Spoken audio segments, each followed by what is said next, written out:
Aleluia. Ouvir a voz de Deus é algo maravilhoso. Você já tem ouvido a voz de Deus ao longo da sua vida? Esse ouvir a voz de Deus é objeto de incredulidade para alguns, né? É uma fala já muito assim, direta, dizendo: quem diz que ouve a voz de Deus é porque está inventando, é porque está dizendo algo a partir de uma experiência em que provavelmente teve uma alucinação. A pessoa imaginou ter ouvido alguma voz e aí ele atribui a Deus. Mas na verdade, todas as vezes que nós nos deparamos com as Escrituras e somos sensíveis para analisar, ponderar, refletir e tomamos resoluções a partir daquilo que percebemos na palavra, nós ouvimos a voz de Deus. Ouvimos a voz de Deus por meio, principalmente, das Escrituras, da palavra de Deus.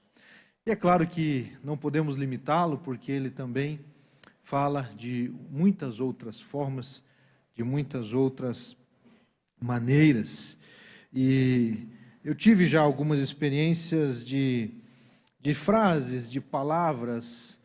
Lembro numa situação muito específica, onde eu pedi a direção de Deus sobre um determinado tema, um tema difícil que vinha administrando, que eu precisava saber o que fazer, e me veio de forma muito clara uma única palavra: persevere. Persevere. Recentemente, um amigo meu, passando por algumas situações também, já dentro de um período relativamente extenso de provações e de lutas, recebeu uma palavra de alguém, digamos assim, um tanto quanto improvável, né? Alguém que não segue os padrões que a média da população segue. De repente, aquele jovem encontra-se com esse amigo meu e ele diz assim: eu preciso dar uma palavra para você, Deus me mandou lhe dizer uma palavra. E aí ele olhou para aquele indivíduo, justamente por não ser alguém dentro da normalidade, que nós geralmente entendemos que seja, poderia pensar assim: não, o que ele vai falar, né? Mas naquele momento ele entendeu, Deus testificou no seu coração que era algo que Deus ia falar com ele naquele momento. E esse rapaz disse assim: só mais um pouquinho. E ele: como assim? Deus mandou dizer isso para você, só mais um pouquinho. E aí ele quis tentar, mas quanto é esse mais pouquinho, né? Quanto é mais esse pouquinho? Pastor, só mais um pouquinho. Entendendo todas as circunstâncias, irmãos, eu vejo como Deus fala conosco. Deus nos dá graça, Deus nos dá direção, e nós precisamos ser sensíveis a esse movimento dele em nossas vidas. Gostaria que você pudesse acompanhar comigo a leitura bíblica que se encontra em Atos, capítulo 4, livro de Atos, capítulo 4. Esta é uma das mensagens, meus irmãos, que geralmente umas vezes assim, Deus vem e fala na minha mente. Atos 4. Essa foi uma das mensagens, Atos, capítulo 4.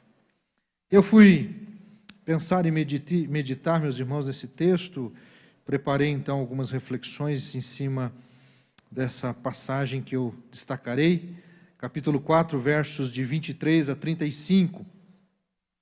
E como nós estamos vivendo, ou continuamos a viver em tempos difíceis, e estes tempos difíceis, eles podem ser contínuos, dependendo da perspectiva pela qual nós olhamos, nós observamos.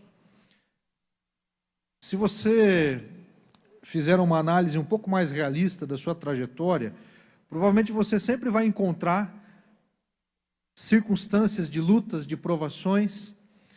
Em alguns momentos elas se somam umas às outras, elas se sobrepõem, mas geralmente nós sempre estamos lidando com alguma situação. Às vezes é uma situação familiar, às vezes uma questão de doença, às vezes é uma questão financeira, é uma perda de emprego, é uma pandemia que surge.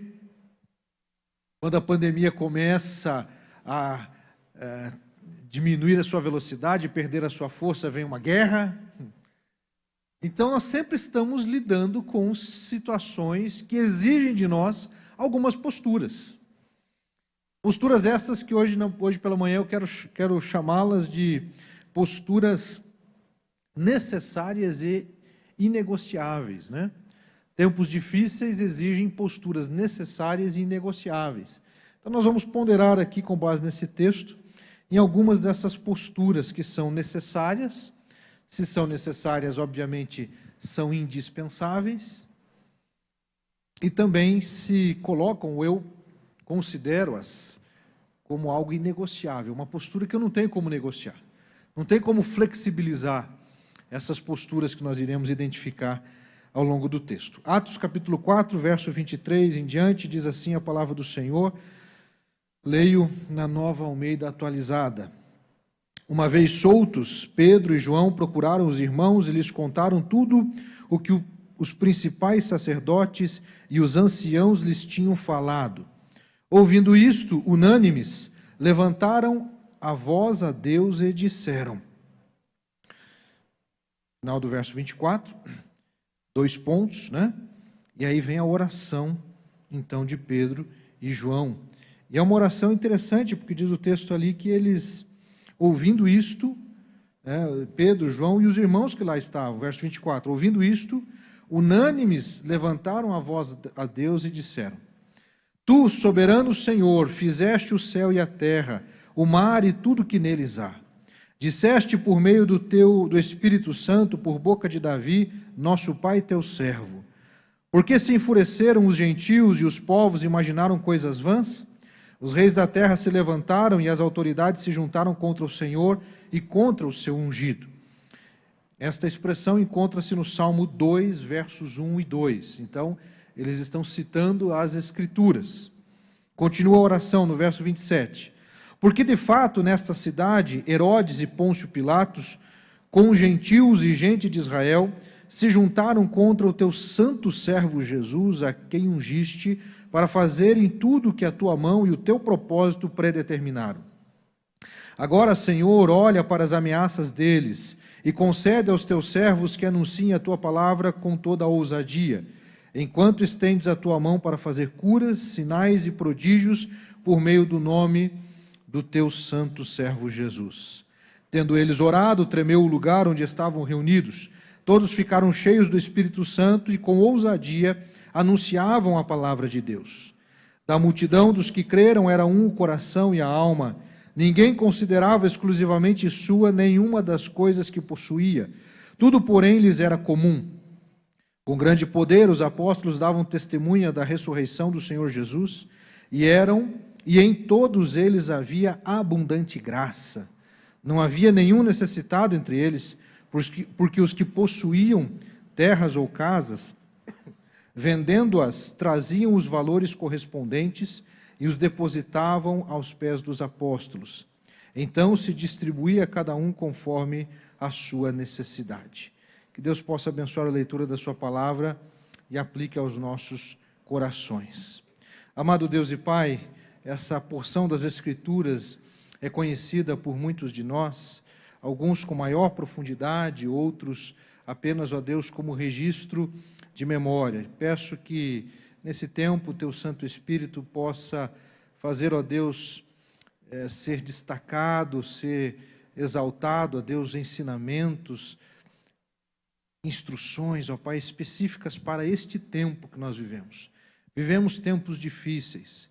Precisamos, ó Pai, ter posturas que são urgentes, são necessárias e são inegociáveis, que possamos olhar agora para estas instruções, ó Pai, para estas posturas que o Senhor com certeza espera que nós, ó Pai, estejamos demonstrando e vivendo, e não venhamos, ó Pai, a negociar, a flexibilizar, mas sermos fiéis àquilo que nós podemos aprender a partir, ó Deus, dessa trajetória, dessa história bíblica.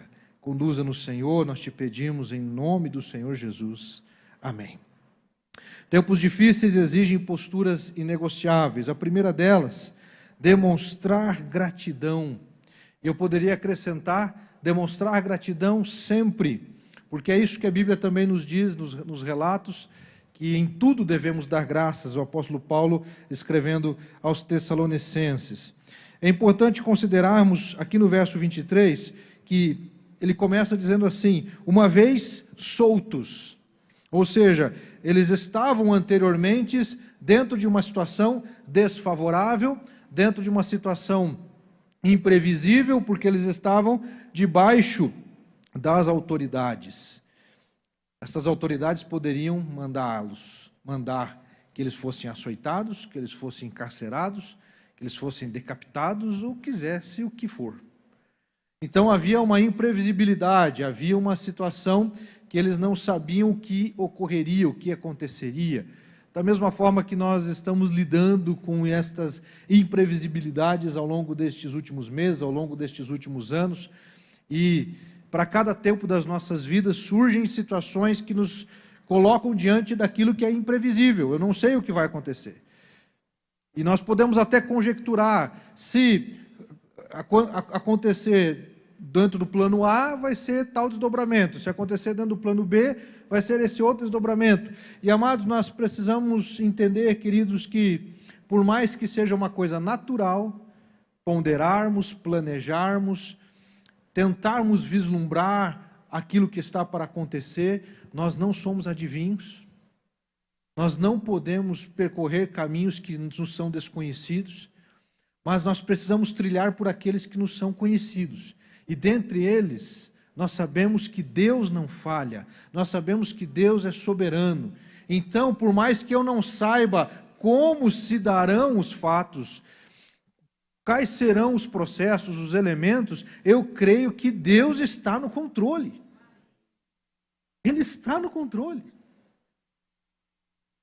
E quando eles se deparam com aquilo que não esperavam naquele momento, ou talvez até esperassem, eles são soltos.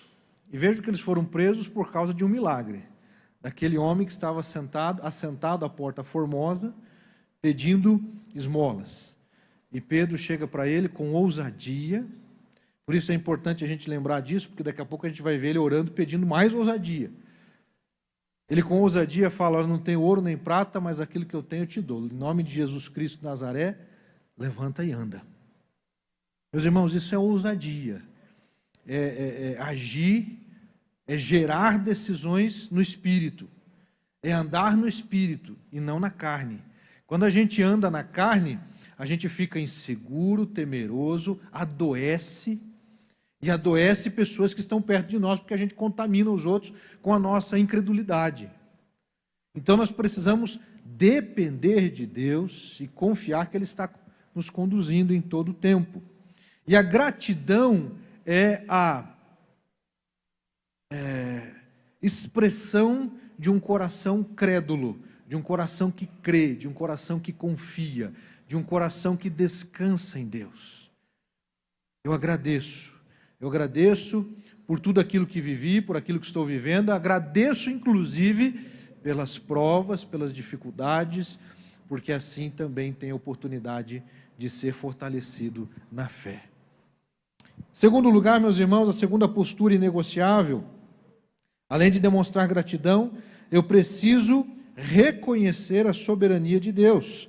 Os versos de 24 a 28, Pedro e os demais que estavam com ele aqui nesta oração, inclusive o início da oração, ela coloca: Tu, soberano Senhor.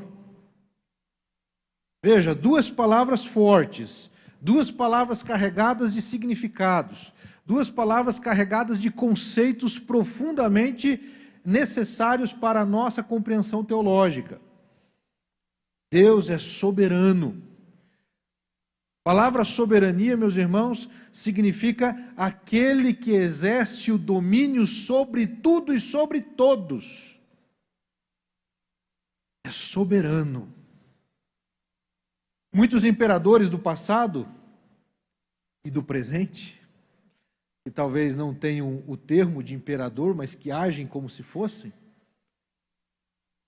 consideram-se donos da razão, consideram-se com o poder de todas as coisas. Mas, amados, só existe um soberano. Só existe um que é soberano. Ninguém mais é o nosso Deus. Homens e mulheres podem se achar soberanos e soberanas de si, donos de si, donos do seu negócio, donos dos seus pensamentos, donos das suas decisões, das suas escolhas, mas é um engano. E provavelmente foi construído a partir de um engodo de Satanás.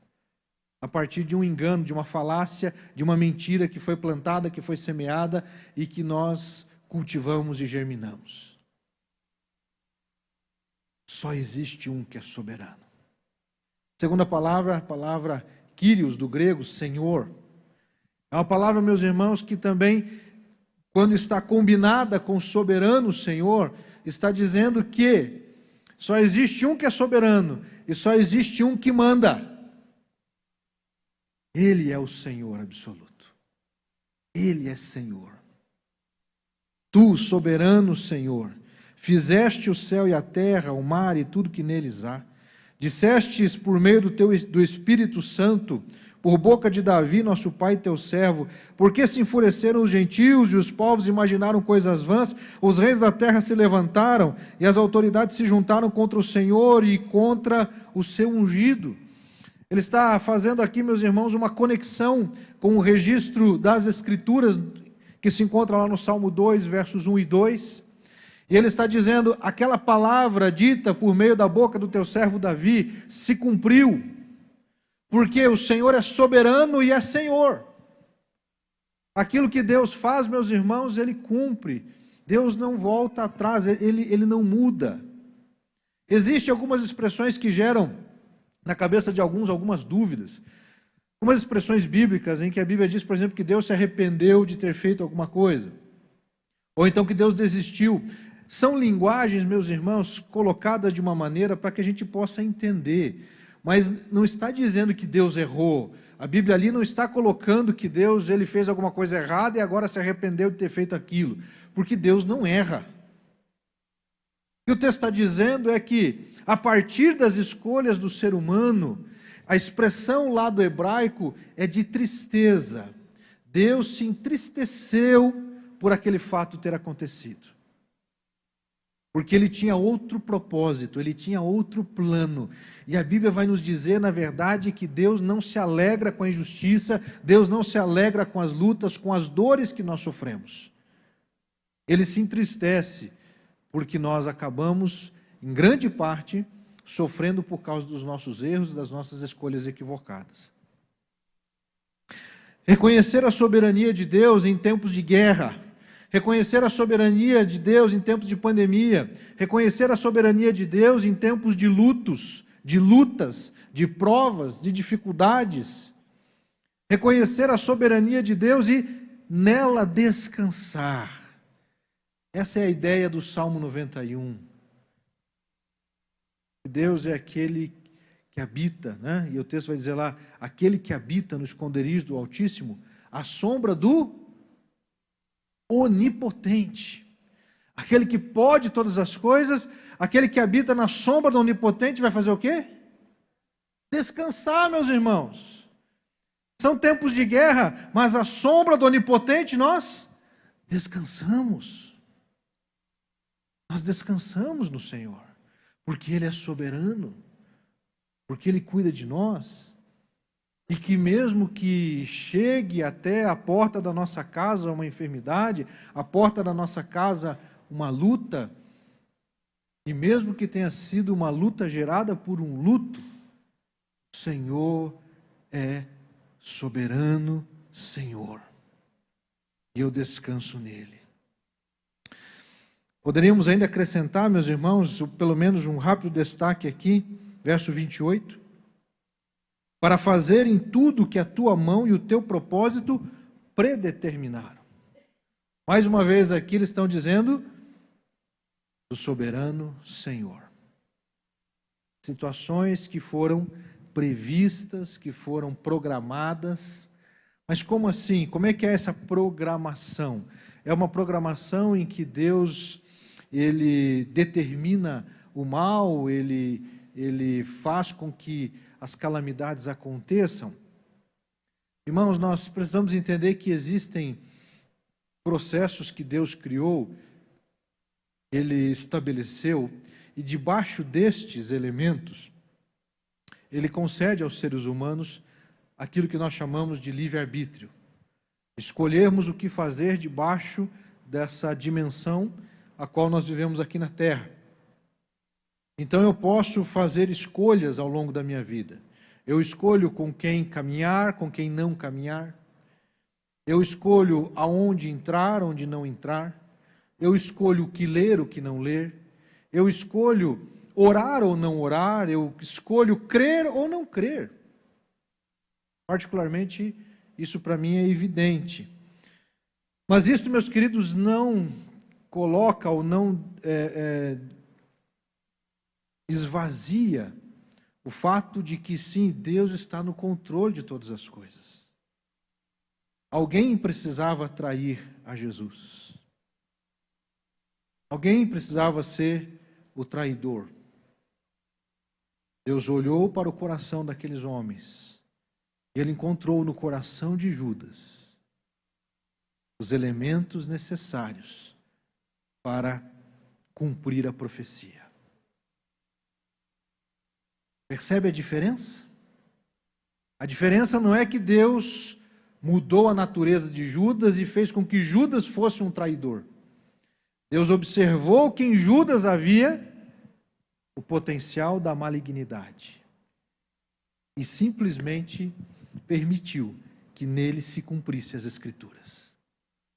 Dá para entender, irmãos?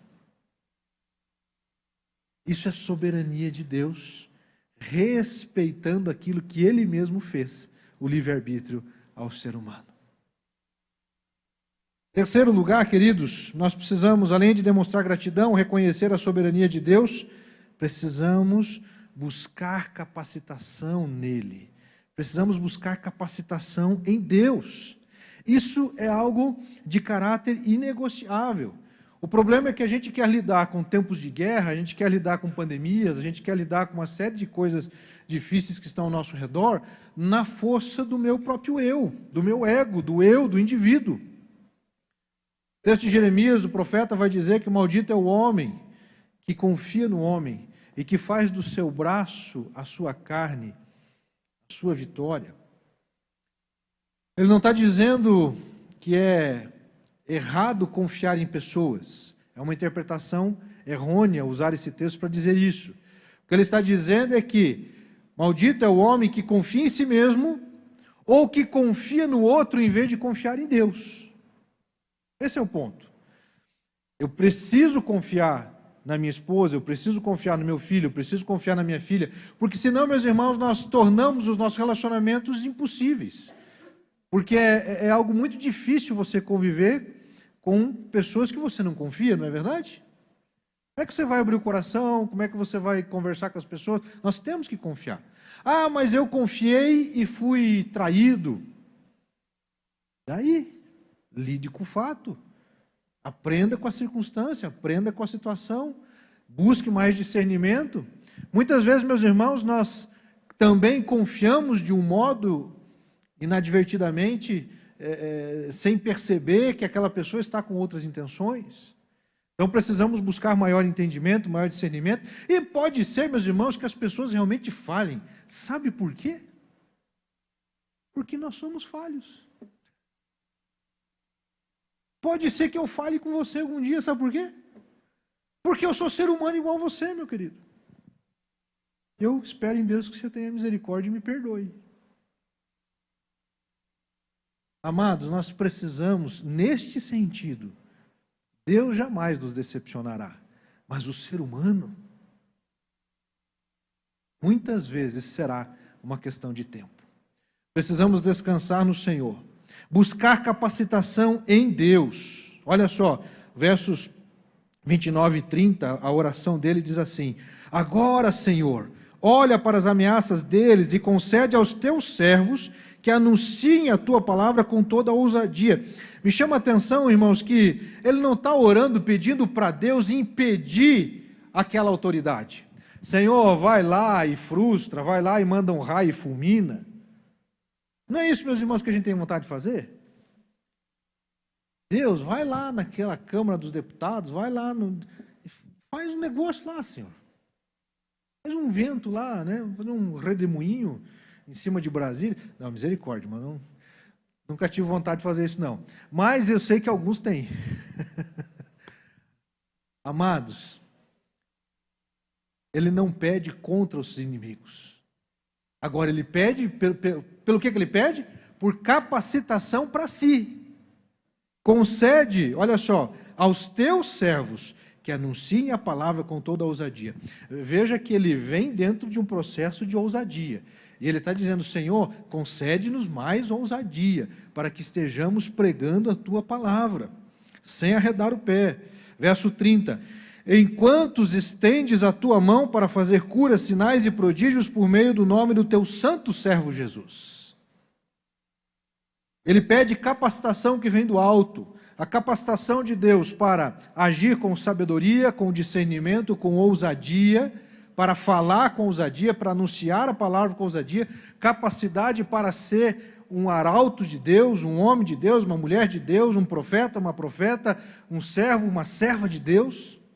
E também, Senhor, concede graça sobre o teu povo, trazendo cura, trazendo bênçãos, trazendo milagres, faz milagres no meio da tua igreja. Irmãos, é isso que nós temos que buscar, capacitação para proclamar a palavra e pedir que o Senhor continue nos dando graça, curando pessoas, salvando pessoas, libertando pessoas. Amém? Capacitação que vem de Deus, capacitação que vem do alto. Em quarto lugar, nós precisamos, como várias e várias vezes temos destacado, avançar no cumprimento da missão, avançar focado na missão. Verso 31, na parte B do versículo, diz ali que todos ficaram cheios do Espírito Santo e com ousadia anunciavam a palavra de Deus. Sempre é bom a gente lembrar, queridos, que à luz das lutas que eles já estavam vivendo, que eles estavam passando, eles poderiam ter tido uma postura de recuar, de retroceder, ou então de ficar paralisado. Não sei se alguém já passou por isso, espero que não, mas você já deve ter ouvido falar de alguém que, diante de uma ameaça, às vezes um assalto, uma situação assim, que foge totalmente do controle, o indivíduo fica paralisado, ele não sabe o que fazer? Já viu essas cenas assim? Por quê? Porque o medo e os sistemas, psicológicos, inconscientes, eles acabam ativando recursos que a pessoa ela desliga diante daquela situação. Isso tem a ver muito com o perfil de cada um de nós. Mas o fato é que nós precisamos buscar em Deus a postura de avançar focado na missão. O inimigo, meus irmãos, ele também provoca tentações a partir de provações para nos desviar do foco da missão. Presta atenção nisso. Às vezes você está envolvido numa célula, num pequeno grupo, está envolvido no estudo bíblico, na escola, na EBD, você está envolvido com o discipulado de alguém, você está sendo operoso, está frutificando no reino. E aí, de repente, surgem lutas, dificuldades e provações, e você acaba procurando o pastor Daniel, dizendo, pastor, me tira da escala. Procura a Cíntia lá, que faz a escala do infantil. Cíntia, por favor, me tire da escala. Irmãos, eu entendo que existem casos e casos, existem circunstâncias e circunstâncias. Mas nós não podemos também admitir algo que está muito comum.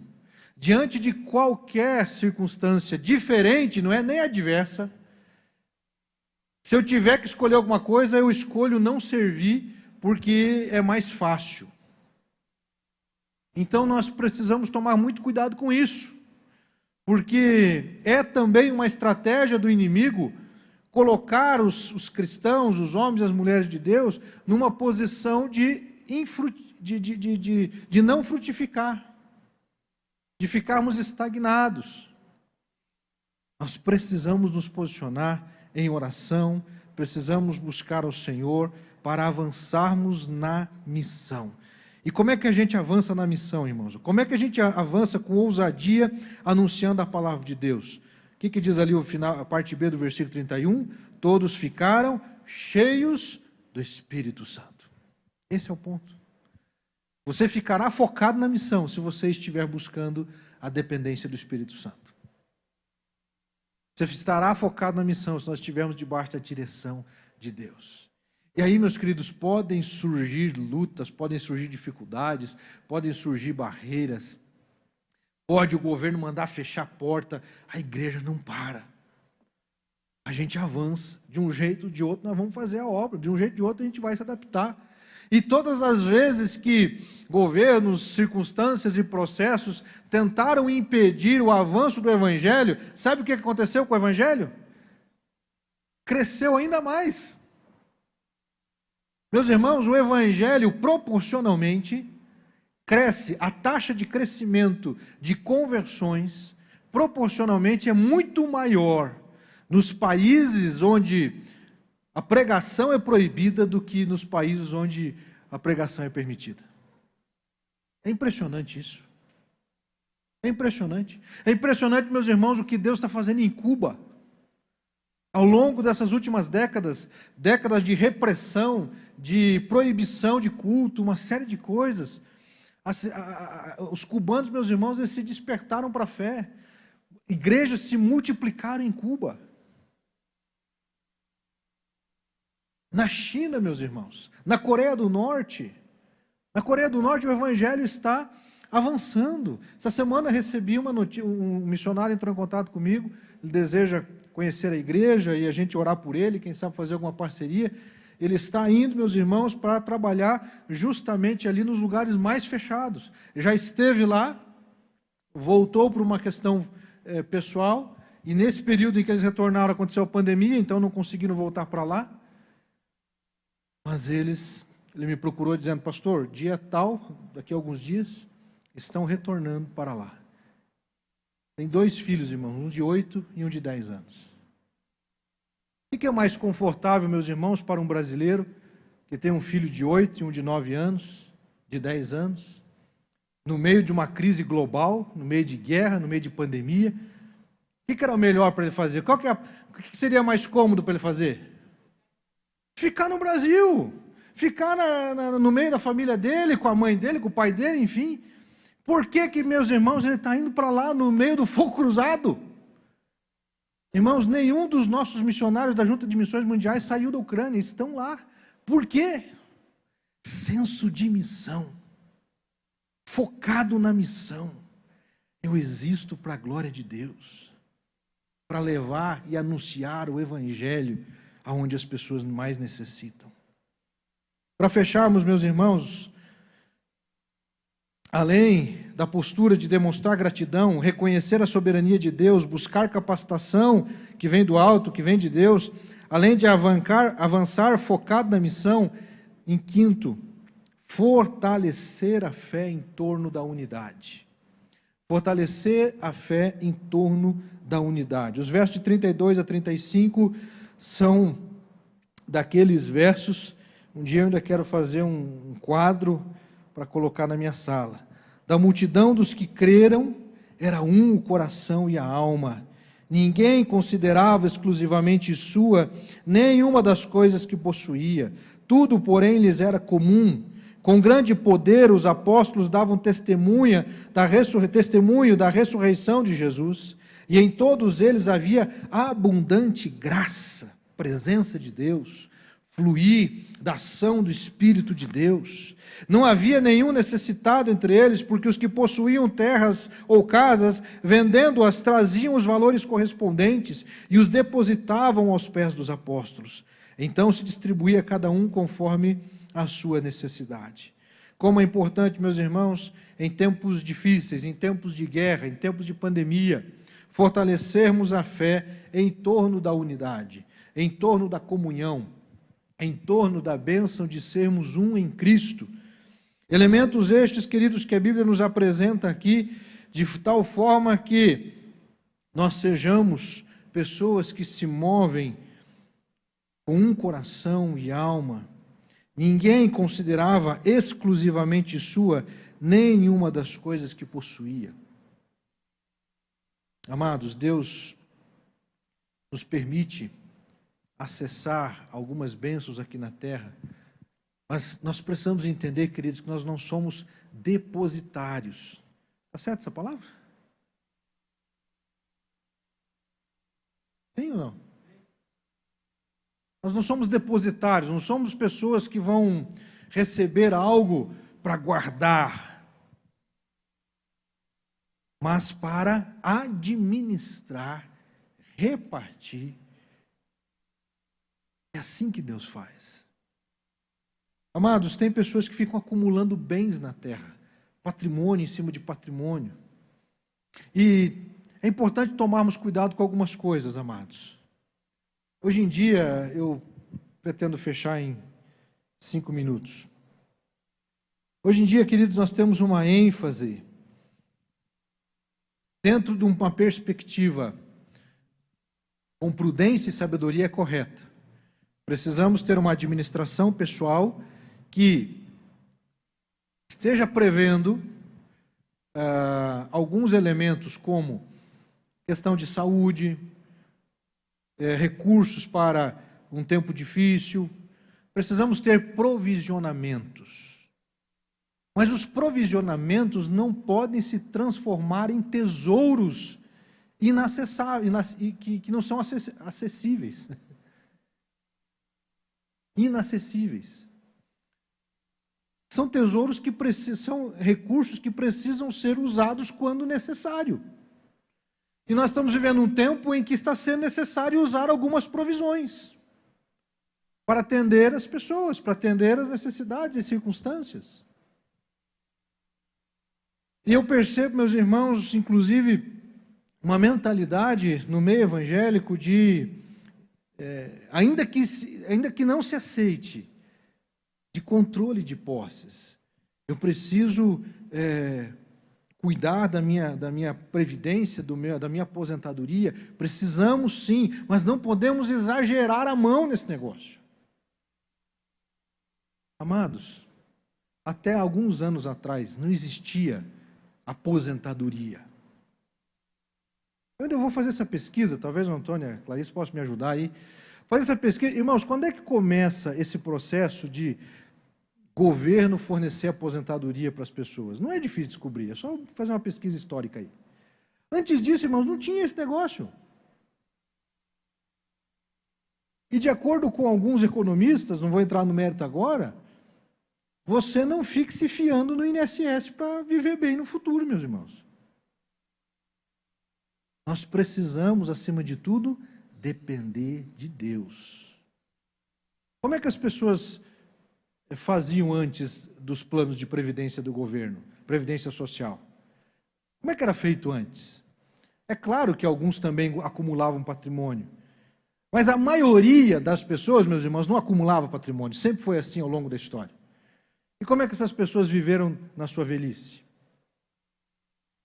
Como é que elas viviam? Como é que as viúvas e os órfãos no Novo Testamento viviam? O que a Bíblia vai dizer? A igreja fazia quando a família não podia. A família tem que cuidar, irmãos. Primeiro lugar, quem tem que cuidar dos idosos? A família do idoso. Ponto. Tem gente, meus irmãos, querendo tributar essa responsabilidade para o governo. Se não for para o governo, para a igreja. Paulo vai dizer assim: assistir às viúvas que realmente precisam de ajuda. Por quê? Porque são aquelas, meus irmãos, que realmente não tem com quem contar. E ela vai contar com quem? Com a igreja. É isso que Jesus denuncia, e aí meu tempo já acabou, meus 5 minutos já foram, né? É isso que Jesus denuncia quando ele está falando lá do dízimo do endro, da hortelã, do cominho e da hortelã. Ele está dizendo assim: vocês dizem que essa oferta é corbã. Corbã, meus irmãos, era um valor que os filhos guardavam durante a vida para dedicar aos pais quando eles envelhecessem. Então era uma instrução, que era um valor que não podia ser usado, utilizado. Só que eles estavam pegando do dízimo para fazer o corbã. Sabe o que é isso? Administrar recurso que não é seu. Eles estavam pegando o valor que era para entregar de dízimo para o templo e estavam dizendo, não, isso aqui é corbã, ou seja, essa é uma oferta, é um valor que eu separei para poder cuidar dos meus pais. São duas coisas diferentes. A nossa fidelidade a Deus nos dízimos e nas ofertas é algo que a palavra de Deus nos mostra, nos ensina, para que a palavra de Deus continue sendo pregada, a manutenção da obra aconteça. Quando há uma necessidade de uma família, de uma situação, de uma pessoa que precisa de um socorro e que não tem condições, os familiares dele não têm condições, então a igreja ela não vai deixar aquela pessoa padecer, ela vai entrar com alguma providência. Consegui, meus irmãos, me fazer compreender dentro desses princípios aqui? Amados, nós precisamos fortalecer a fé em torno da unidade, precisamos avançar focados na missão, buscar capacitação em Deus, reconhecer a soberania dEle e demonstrar sempre gratidão. Eu convido você a colocar-se de pé para nós adorarmos ao Senhor. Enquanto nós adoramos ao Senhor cantando, nós adoramos ao Senhor consagrando a Deus nossos dízimos e ofertas. Nós adoramos ao Senhor nos apresentando diante dEle como oferta suave, aroma agradável diante de Deus. Apresentando os vossos corpos como sacrifício vivo, santo e agradável a Deus, que é o vosso culto racional. Quando nós cantamos, eu quero convidar você a sair do seu lugar e vir aqui à frente, por alguma das razões que eu vou te dar. Primeiro, seja para entregar a sua oferta, o seu dízimo, seja para consagrar aquilo que você já entregou de modo eletrônico durante a semana, seja para apresentar uma causa diante de Deus, alguma situação que você está vivendo, venha aqui à frente, permaneçamos aqui, que logo após nós vamos orar. E em nome de Jesus, queridos, vamos assumir estas posturas que Deus pede de nós em tempos difíceis, posturas necessárias e inegociáveis. Adoremos ao Senhor, mas fique atento, a hora que você vier trazer o seu dízimo, a sua oferta, a sua consagração, não volte para o lugar, permaneça aqui. Você que deseja apresentar um pedido de oração, alguma demanda, alguma necessidade, ou responder esta palavra de algum modo que Deus tocou no seu coração, venha aqui à frente e permaneça, logo após a canção nós vamos orar.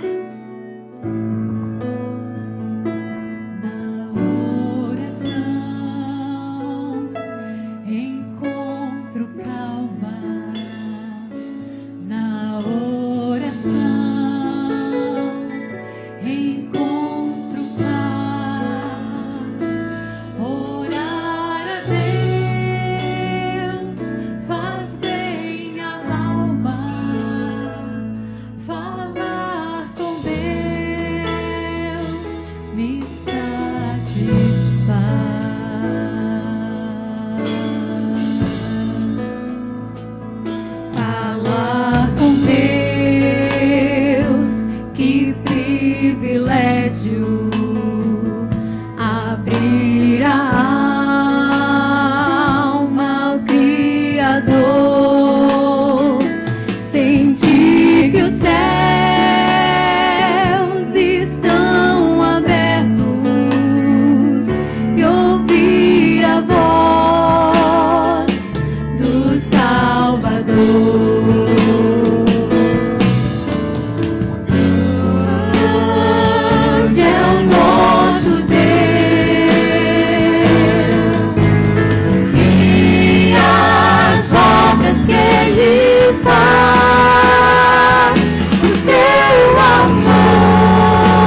me satisfaz.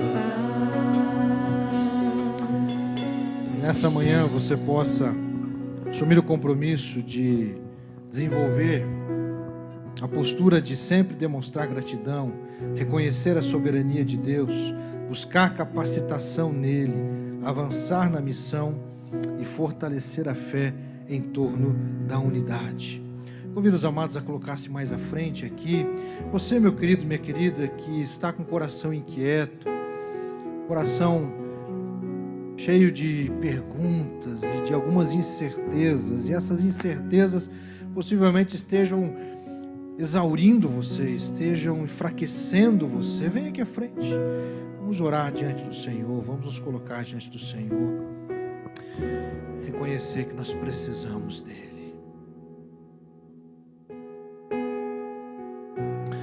Senhor, nosso Deus e Pai, nós somos gratos, ó Deus, a Ti, porque Tu és soberano, Senhor, soberano, Senhor das nossas vidas, Senhor, Pai, da Igreja Batista Novo Mundo, Senhor, ó Deus, da nossa existência.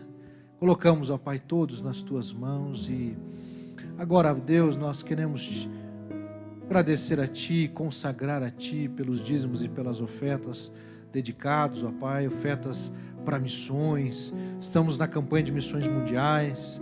Desperta nosso coração, Pai, para nos importarmos, além da oração, além de algumas formas de participação, também participarmos financeiramente das causas, ó Deus, que exigem recursos. Abençoa, Pai, abençoe Teu povo que aqui se apresenta. Também, ó Deus, eu peço por aqueles que trazem inquietações. Deus, em nome de Jesus, que nesse momento a paz do Senhor, a paz do Teu Espírito, ó Deus, possa ser predominante. Predomine sobre sentimentos de insegurança, predomine sobre sentimentos, ó Deus, de ausência, de incertezas, que nós possamos, ó Deus, confiar em Ti, absolutamente. Conduza, Deus, a cada vida, cada irmão, cada irmã, cada família, conduza-nos, Senhor, para o louvor e glória e honra Tua, em nome de Jesus e para a glória do Senhor. Amém.